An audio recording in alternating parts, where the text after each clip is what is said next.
on, babies. All right, welcome to Super Mind Sports Show. Special edition tonight. We've got Karen Guregian with us of Mass Live, formerly of the Boston Herald. Our go-to source. Everyone's should be go-to source for all things Patriots among things. So let's not keep her waiting. But as we always do, we do some opening takes. All right. So Bobby, why don't you kick us off, seeing as you're so worried about it? What's your opening take? Certainly. As the Patriots inch closer to my plan of having an NFL player at every position, we have still just left out that one so critical position. They obviously hate tackles. I don't know what it is about them. They obviously have something against that position, but they are so very close to being able to get to the draft and simply draft the best player without having to just take a position of need. Hopefully in the next month they can figure that out, but let's not hold our breath. It feels like a voluntary position, left tackle. Who needs it? Yeah, who needs it? Raven, your opening take. Thank you there, Richard. Will the Patriots be able to solidify their offense via the draft? That's what it's looking like as we get further away from the record-breaking start to free agency, where the defensive holes got plugged, leaving the offense pretty much still reeling from what was left behind from Jerod Mayo and Elliot Wolf. Patriots heavy there from you two honks. Not unusual. I'll switch it up just quickly. Red Sox season, baseball season's around the corner. There was actually things done in the offseason by the Red Sox this year, so golf clap for them. Some money was spent, but it still feels like there's more question marks than not. Injuries, disgruntled players, what have you. So if time, I'd like to see if Karen has any opinions on that. If not, I'll ask you two dopes what your opinions are. So we'll do that. We'll do a lot of Patriots with Karen. Won't keep her waiting. And hey, the Celtics have been sold. So another piece of news there. Big $6.1 billion sale going down in Boston. So we'll talk all things that with Karen right after this.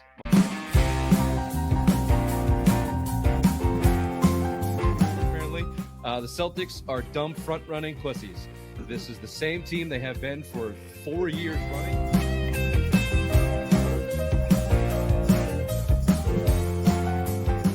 Well, my worst nightmare came true. Missoula and Mayo are friends. What the fuck? Apparently they've known each other since Virginia. They have these docking sessions where they talk about ball and managing people. I'm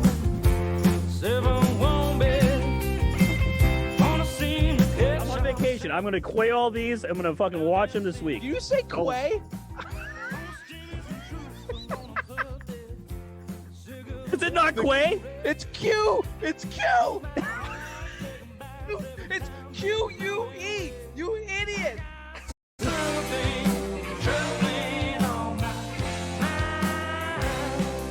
like to make ourselves laugh there, Karen. How are you?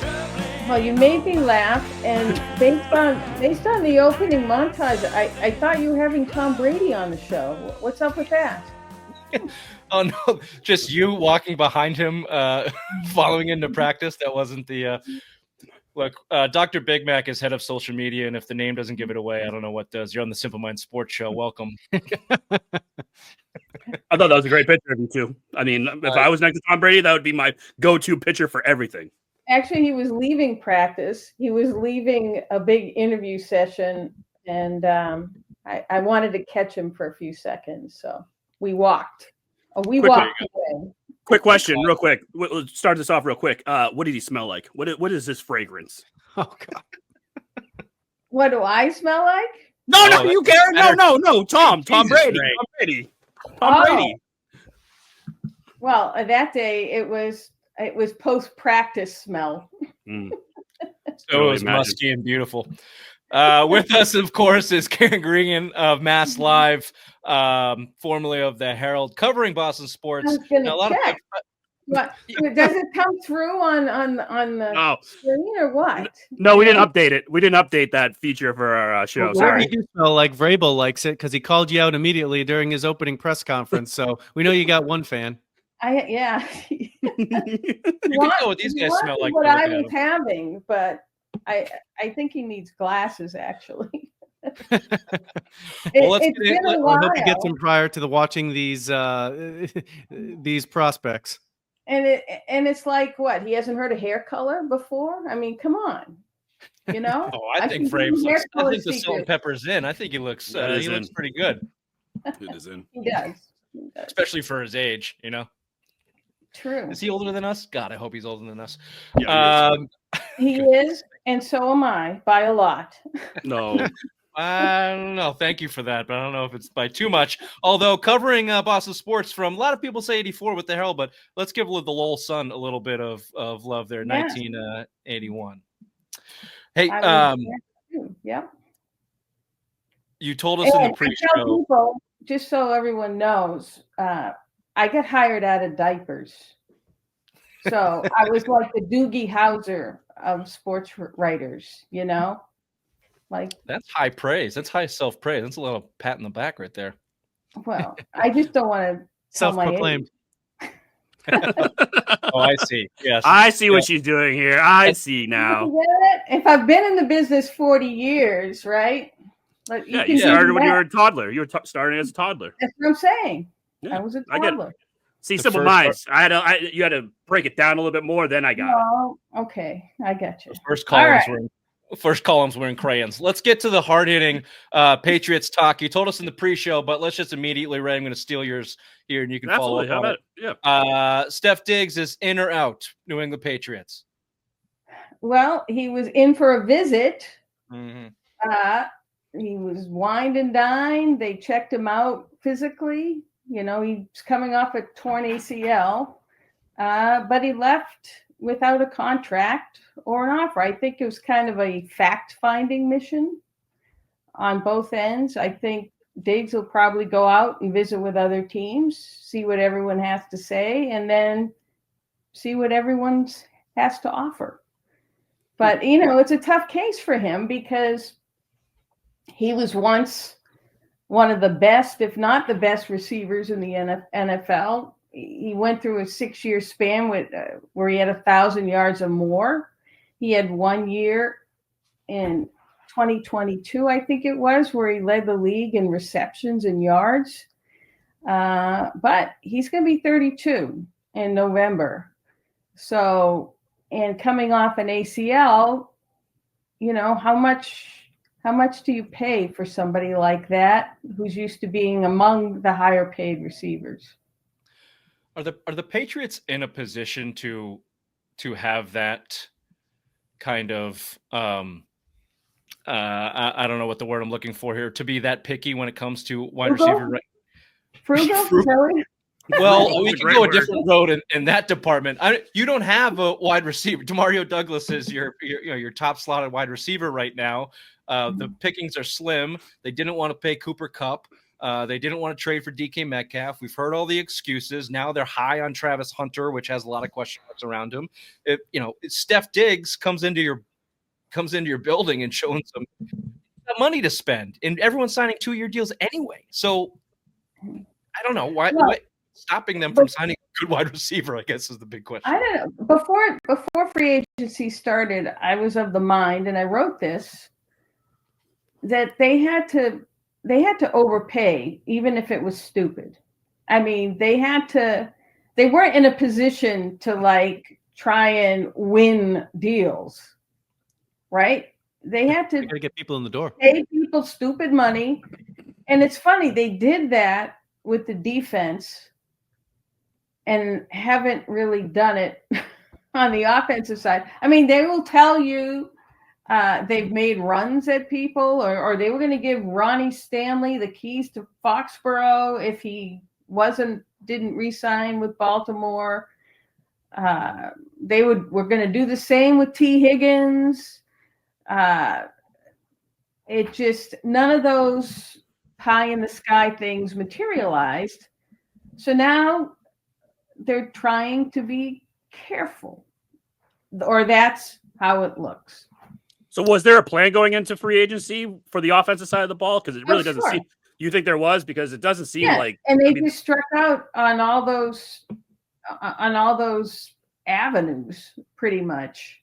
But the way I look at it, were they realistic avenues? I mean, I thought. I mean, the Bengals franchised T. Higgins. Was he really gonna? What were the chances he was gonna escape? Ronnie Stanley. If you have a tackle like that, And especially if you're a contending team, do you let that guy walk? Nope. No. I am surprised that Ronnie Stanley didn't even go to free agency to see what the offer would be. I'm surprised he signed before. So is the problem then, Karen, that the Patriots have front office guys as dumb as Bobby that can't read a market, or is it that they have is it that they are coming in with frugal offers because they're still operating under a frugal idea of what they think they should pay people? Oh, you're muted. You might have got muted, You might or be we may have muted. lost your connection. Nope, nothing.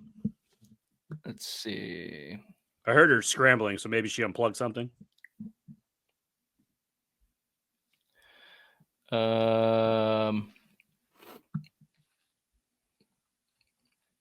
Nothing yet. Nothing yet. Nothing yet. Bobby, why don't you talk on your opinion there until we get Karen's mic straightened out? Certainly. So what we have here with who's calling the shots here in Foxborough, I think that has to be Vrabel, and he has to be the one making all of these calls here. And as far as what there was with a plan, they need to have something a little bit different than what's been executed. The Patriots need they need to execute more to actually get receivers and tackles in. Right now, they don't have anything that you would want to run out for a winning team. Great. Do we have Karen back? Nope. No. Nope. You Still want to hop out and try and hop him back in? The old turn it off, turn it on method?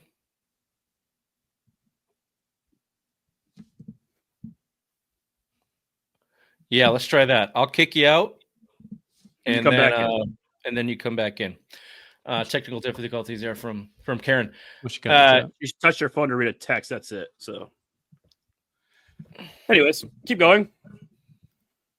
Oh, so yeah, I mean, obviously we're at a point in the free agency where pickings are thin. We talked about Steph Diggs coming in for a visit.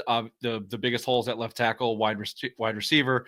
They signed a center from Minnesota who had the number one Bradbury pressure rate in the league last year. He's also the worst center in the league for pass blocking or runs his own scheme. We don't do that. And then also he's small from all accounts. He's a small center. He's about the same size as Andrews. Small arms. Oh, still nothing. Oh, wait, you're muted. Hold on. Yeah, I think she's self-muted. Yeah, you're self-muted. Try to undo the mute in button. the stream itself. There we go. Try it now. Try now. Hello? Hello. Yeah! Hey, we got you. God, I wish Ray would self-mute more often. I try. Glad to have you back. Oh, what was I trying to say?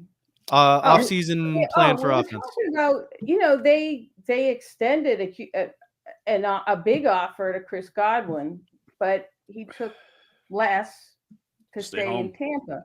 Yep. But again, if you've been there your whole time, and if they're a better team and you're comfortable there, what's a few more million? I mean, I don't know. Well, I think that kind of leads to my kind of question is, are they misreading the market, or are they not paying enough people? So they missed on Ridley last year. They missed on Godwin this year. They wanted T. Higgins. They didn't anticipate. They saw Ayuk last year too. Ayuk last year as well. So, let me interrupt you, Rich. Go ahead.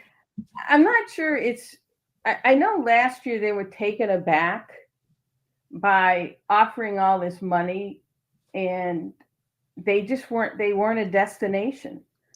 And it's like you can only rest on your laurels and your championships for so long. I mean, Tom Brady's long gone, and Bill Belichick's gone. So the Patriots had to figuring out they have to reestablish themselves. They have to reestablish themselves as a winning team and a place where players want to come if they want to win. But not only that, but get paid. So while money typically wins out, right? Or so I've been told with players. They're always going to go for the most, but that doesn't always happen.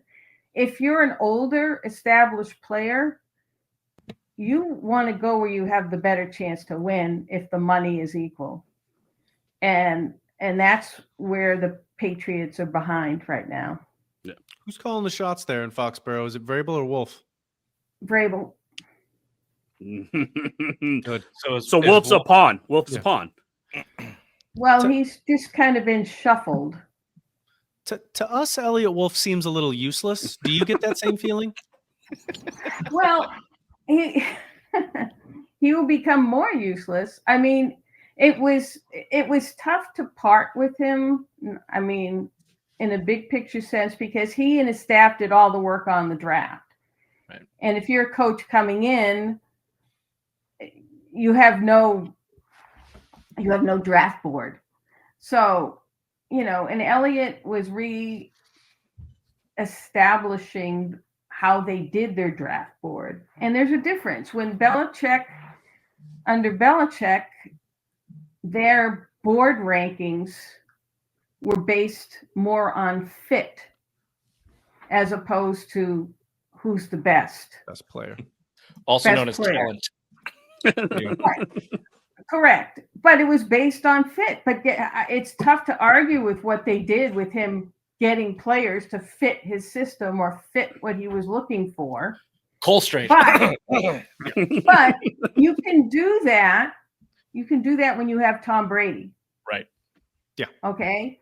Without Tom Brady, you need flipping talent. So last year, Elliot went about blowing up the system or re-teaching a system to all the scouts that they had to rank people based on talent and not necessarily fit. And I think you could see that's why all of a sudden, you see Tyquan Thornton or Cole Strange or Kyle Duggar, them overreaching in the first and second round for players that are like way back on everyone's draft board. But Belichick had this thing about fit. Needless to say, if they were basing it on talent, those players probably would not be in Foxborough. If they were making picks in the spots that they took Cole Strange, the spots they took Tyquan Thornton, etc. N'Keal Harry, another one, good one. All right, Karen. Here's a question for you. Really, how bad was Jerod Mayo? Did he understand football? Yes. Yes, to both. He was bad, and he understood football. Look, he was like one of the smartest linebackers they've ever had. So he understood football. He didn't understand coaching. Gotcha. Fair. He only did it for 5 years. Like, how could he understand how to do it? Yeah. It's different being a head coach Yeah. than a linebacker coach. Much different. It is so much more responsibility. You're the voice of the organization. And he needed more time. He needed time to be a defensive coordinator somewhere. He needed time to grow into the role as opposed to, and again, I don't think the plan was to have him take over when he did. I think the plan was to have Bill Belichick break Don Shula's record and then put Jerod in. That would give him more time with Belichick, so on and so forth. But it got so bad with Belichick that plan had to be scrapped. They had to get rid of Belichick. And since it was written in Jerod's contract that he would be the successor, he got thrust into the role way ahead of time. And again, I'm not trying to defend him, but he's coming in as a first-year coach with the worst roster by far in the NFL. No quarterback. So the chances and basically he needed more time to develop more resources or more coaches to have that he could pluck. Basically, Elliot chose most of the offensive coaches because he was the one with the connections. But if you think about it, they were doomed. First-year head coach, first-year offensive play caller, first-year defensive play caller, first-year general manager. Really, no quarterback. Why would we think that they would do well? And really, who's actually at the end of that rope and making those decisions? The Crafts. Mm-hmm. Bingo, bango. And you've touched on it a little bit, but what's your opinion of them in this post-Brady Belichick era? Terrible. Unprepared. Even Belichick. Yeah. He was pushing Brady out the door, but what was his replacement plan? Winging it? That's what he did. Right? How do you replace a legend and then wing it? That's what he did. My opinion on Belichick at the end was he was bored. I honestly think that. Like the way that he drafted is like, yeah, I could do the smart thing, get 2 running backs here, get the offensive lineman. We don't have to go wide receiver tall, but I'm going to take Cole Strange in the first round just to flip ESPN upside its head, and I'll make it work. Mel Kiper's going to have an aneurysm on camera because we're taking Cole Strange. The combination of arrogance, hubris, and boredom. But that was born out of, again, the collective success, which Belichick thought he was mostly responsible for. That was born out of him being this defensive genius, who was able to shut down these, greatest show on turf offenses. It was, born out of losing Ty Law in the playoffs and pulling Hank Poteet off the street, plugging him in and winning the Super Bowl. I mean, so he thought he could win with any player, any quarterback, or any coaching staff. So are we in danger, or we're probably already there? Is it the Crafts' arrogance and hubris in play at this point, or is it the fact that they basically kicked their feet up for the last 20-something years, let Brady and Belichick win them championships, took the credit, and now that they've been shoved into the position to actually have to do something, they either forget how or never had the skills, or Jonathan's calling shots and he's learning, or I think it's a little of both. And I think what's partially gotten them into trouble is, or at least last year, not doing actual searches and just kind of hiring people they were themselves comfortable with or familiar with. That means people in Belichick's organization or people who played for Belichick. Right. So, and they think again that the magic is found in Belichick or disciples of Belichick, but they haven't learned that all these other teams who hired disciples of Belichick didn't get Belichick. No, they're probably one of the worst coaching tree of all time is Belichick's coaching tree, right? Right. Because he was the mastermind. Yeah. He was the guy who made up for if a coach was deficient, a player was deficient, he could solve the riddle. Yeah. And he wasn't a teacher. Yeah, he wasn't going to share the information how he solved that riddle. He's just going to say, "This is how the riddle." This is the riddle. And the secrets to Josh McDaniels. Okay, he's back in the building, so it'll work just fine. You just wait. Right. Well, Josh again, I hope so. So. But if you think about it, though, the Crafts were also relying on at least Robert. I mean, it was Robert who sent a first-round pick to the Jets for that idiot Belichick who. Left the NYJ Jets. I mean, and did nothing in Cleveland. Yeah. But why did he do that?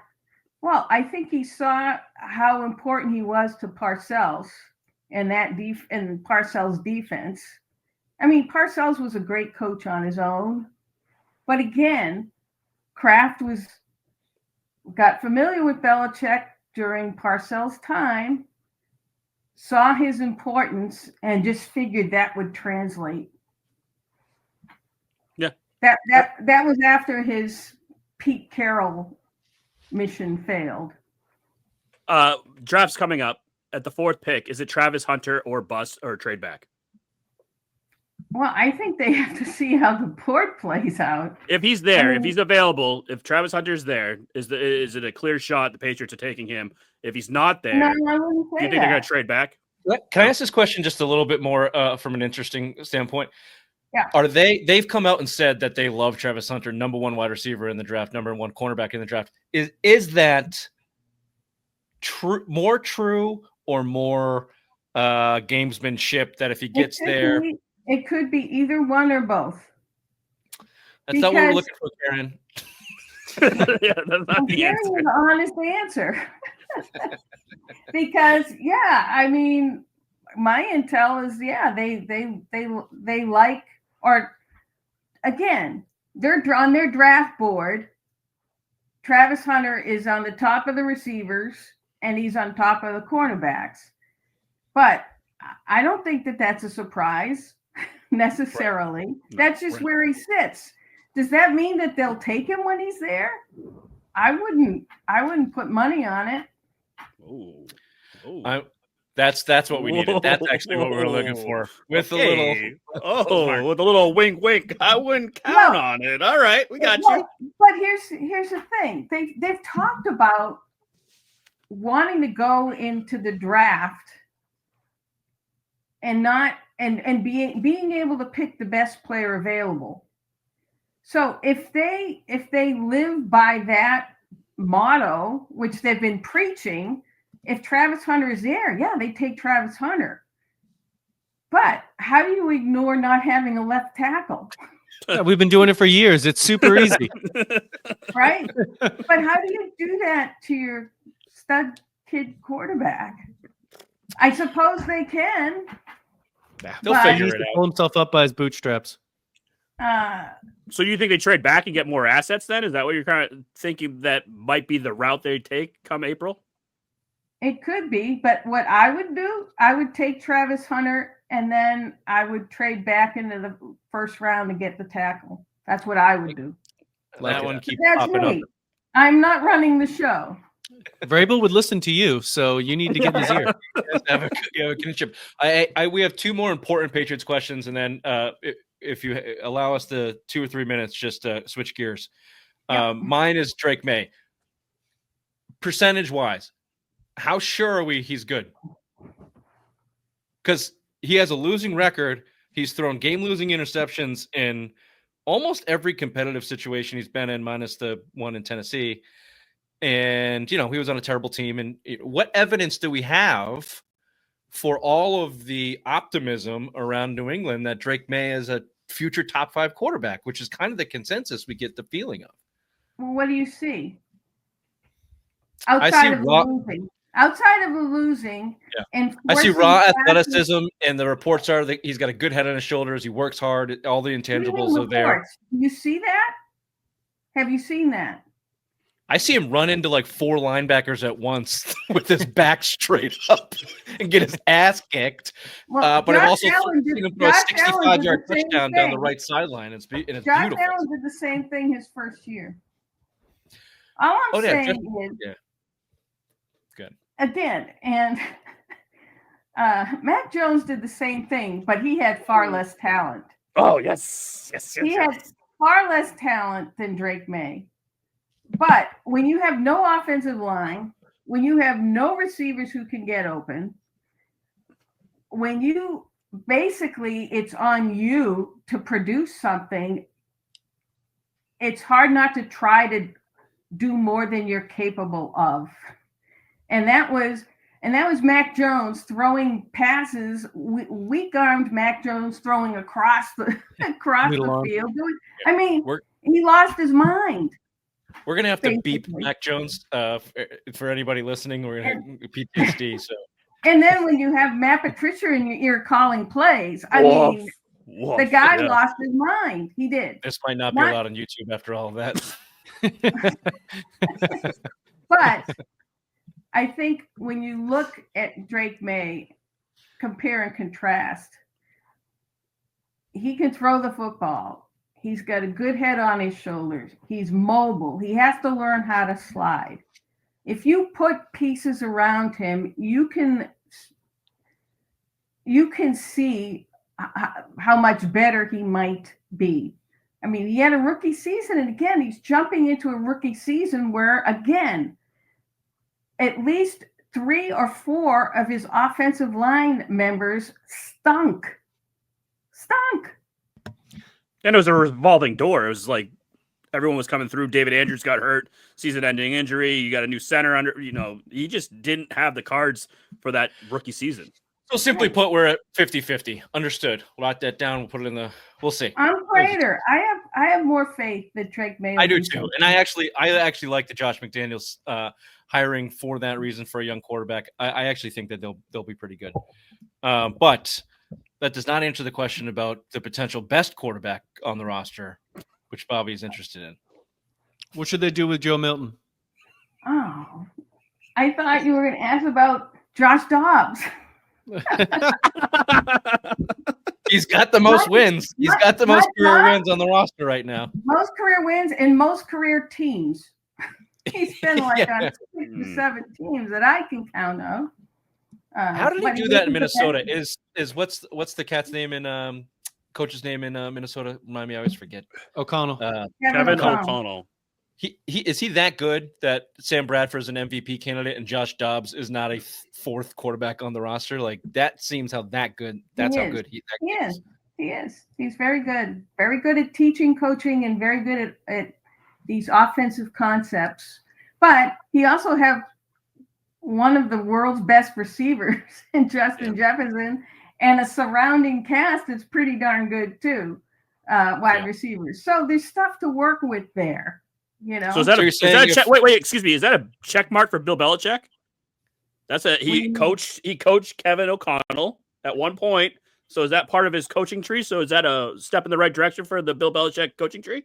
It's actually on Bill Belichick's LinkedIn. His girlfriend put it there. But my question, I never thought of it that way. Thank you. If Minnesota trades for Joe Milton, Bobby thinks it's a second.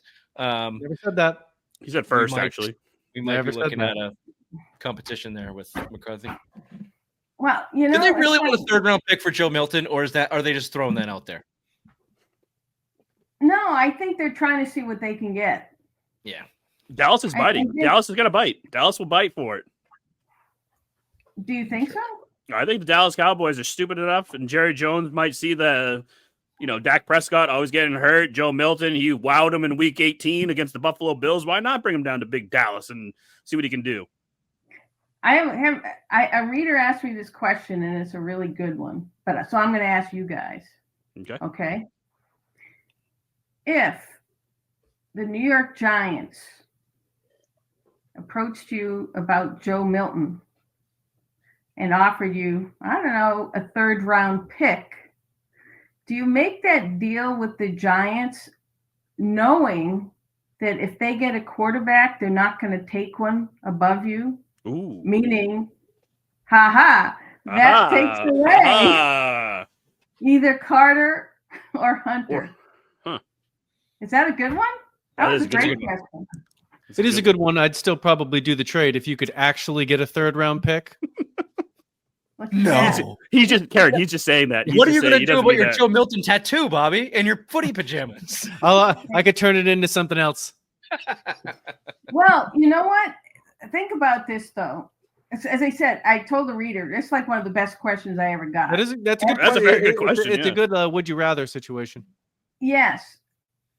If you consider this, and it would depend on what year the draft pick was. Say if you got a 2nd or a 3rd, although I think a 2nd is a stretch. This draft is not good, right? It's not average. Right. So the value of this draft is in like the 2nd and 3rd round. So if you get the Giants 2nd or 3rd round pick, so it's like the 3rd I mean, they're right above you, right? So it's a good pick in every round. Yep. That also factors in, if you ask me. So if you're trading with, I don't know, Philadelphia, Kansas City, and the picks are in the bottom, I don't think Joe Milton's his trade value will ever be higher. I don't know. True. I don't know how he's going to get that unless well, May goes down. unless Drake Maye doesn't learn how to slide and he gets hurt, and Josh Dobbs looks like how Josh Dobbs should look, and they give Milton a shot. And if he gets to play against the the plumbers, no offense, Ray, and the trash guys from Buffalo, then I'm sure, maybe we'll be looking at a second round pick. I would do that in a heartbeat. I'm going to time out on that. It's true. He did great against you and I playing out there, right? Sean McDermott, that was his best coached game of his entire career. He outsucked Mayo out of the number 1 overall pick. And he's taking all the Patriots took the lead. They put in their 4th string quarterback. He's like, get in there, get in, go. He tried. But again, what I rely on is the eye test. Yeah. And what I saw from Joe Milton in training camp to what I saw in that game in terms of his pocket awareness, his pocket movement, his decision making, his being on target, he looked like he had made significant strides. And you cannot ignore the gun he has for an arm. I'm sorry. If he's accurate with that arm, which he was in that game, and throwing from every different angle, going right, going left, going backwards, again, against a bunch of stiffs. But in terms of what I saw, there's something there with this kid. Yep, talent is there. Okay, we've taken up a ton of your time. We really appreciate it. I just want to shift gears to this one thing. You had a great article when you left the Herald, emptying out the notebook, and there were a bunch of cool anecdotal pieces in there. If you haven't read it, go read it.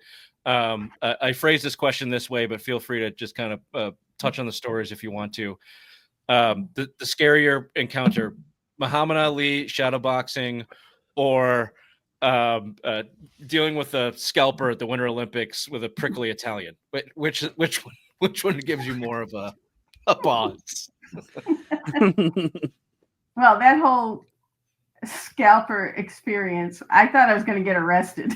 That was a great way you told it too in the article. Was just really good.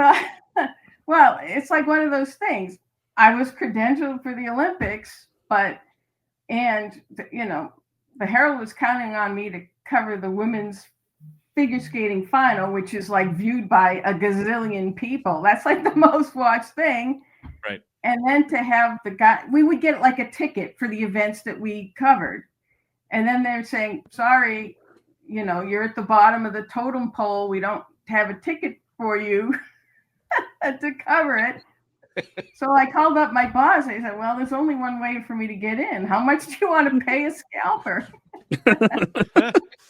And so he gave me found a range. But actually, the photographer I was with got the scalper, and we met in this cafe.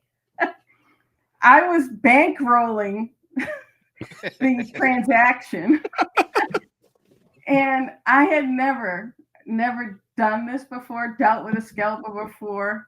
And so we're sitting at the table, and he gives the photographer the tickets, and I'm telling her, read it, like, make sure it's the right day. And then I'm going, oh, I guess I should. And she said, yeah, it's the right day. So I pull out like a lot of money. and the guy almost like killed me there. Like, you idiot, under the table. Oh, sorry. It's like, I'm sorry. I didn't, I've never done this before. It's like, yeah, I was like, never open the briefcase. You've seen the movie 1,000 times. You never open it. The stupid American who's paying a scalper in front of everyone, whatever. Yeah. That was Muhammad Ali was more fun than. Oh, I bet. It was more of a fun thing than being afraid. Yeah. I was just I was more taken aback and surprised. I would imagine he would do this all the time with guys, but it made me feel good. I'm a woman, and he's putting his dukes up and saying, "Okay, let's go around." So that was fun. Yeah, that's And I didn't win. He's the greatest. Okay, this has been really great and a ton of time. If you have 30 seconds, we have a fun little game, 5-second buzz round. You want to play? All right. Yeah, All right. quick answers. A little bit. It's called like a little would you rather. Real quick. Waffles or pancakes? Pancakes. All right. The moon landing, real or fake? Real. Oh, Thank you. Step Brothers or answer. Anchorman? Say again? The movie's Step Brother or the movie Anchorman? Oh boy. Anchorman. All right. Listen to music in the car or listen to podcast in the car? Music. Summer vacation on a Rhode Island beach or in Cape Cod? That's a big one. Cape Cod. Okay. Ooh. Okay. Wait, There it is. what's the music Looks we're like I'm listening to? doing in the car? good, Rich. Huh? What? Yeah, we're simpatico here, Karen. What's the music we're listening to in the car, though?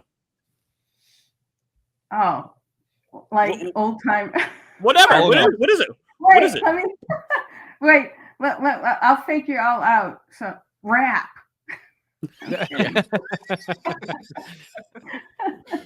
Lil Nas X.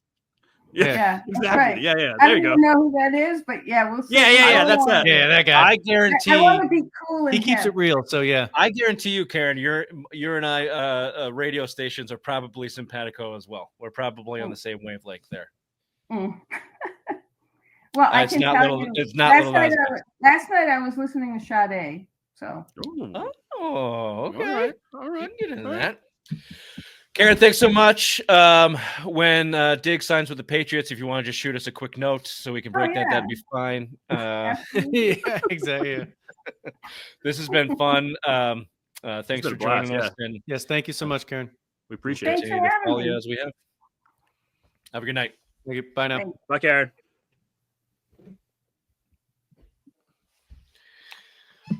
What a delight. That was fun. That was a delight. That was fun. I don't want you to take offense to this, Ray, which is so much better to talk to you than you. Just in general. I think you could go through life saying that about almost every person. No, No, there are a lot of people I dislike. There are a more than you. lot of shitbag. Like, I like you. I love you. But I like Karen better. Based on that last conversation. Understandable. I imagine you like me for my honesty. So that's why I said it. Yeah, I love you for your honesty.